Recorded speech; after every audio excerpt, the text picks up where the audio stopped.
દર્શક મિત્રો, હું છું પરમાર અનિશા. તમે જોઈ રહ્યા છો લોક સામના ન્યૂઝ. તો જોઈએ આજના સમાચાર લાઠીથી અમારા રિપોર્ટર ભાવિન સાકરિયા સાથે.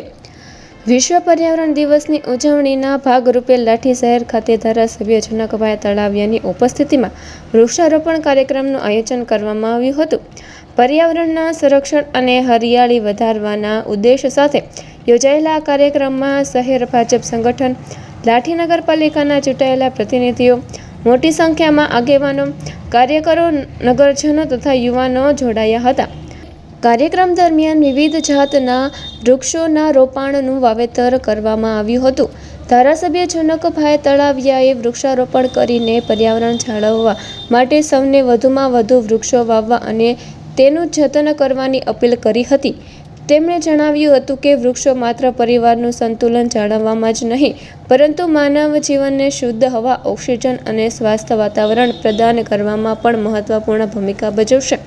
તેમણે વધુમાં જણાવ્યું હતું કે આજના સમયમાં વધતા પ્રદૂષણ અને ગ્લોબલ વોર્મિંગ જેવી ગંભીર સમસ્યાઓ સામે લડવા માટે વૃક્ષારોપણ સૌથી અસરકારક ઉપાય છે. દરેક નાગરિક પોતાના જીવનમાં ઓછામાં ઓછું એક વૃક્ષ વાવી તેની જવાબદારીપૂર્વક સંભાળ રાખે તો પર્યાવરણના સંરક્ષણમાં મોટું યોગદાન આપી શકે છે.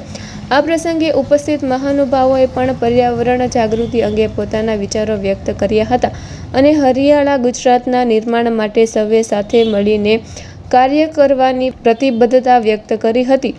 કાર્યક્રમ દરમિયાન વૃક્ષોના મહત્વ અંગે લોકોને માહિતગાર કરવામાં આવ્યા હતા તેમજ ભવિષ્યની પેઢી માટે સ્વચ્છ અને હરિયાળું પર્યાવરણ ઉપલબ્ધ કરાવવા સંકલ્પ લેવામાં આવ્યો હતો. વિશ્વ પર્યાવરણ દિવસ નિમિત્તે યોજાયેલા આ વૃક્ષારોપણ કાર્યક્રમ દ્વારા પર્યાવરણ પ્રત્યે જાગૃતિનો સકારાત્મક સંદેશ સમાજ સુધી પહોંચ્યો હતો અને વધુમાં વધુ લોકો વૃક્ષારોપણ તરફ પ્રેરિત બન્યા હતા. સમગ્ર કાર્યક્રમ ઉત્સાહભેર અને સફળતાપૂર્વક સંપન્ન થયો હતો.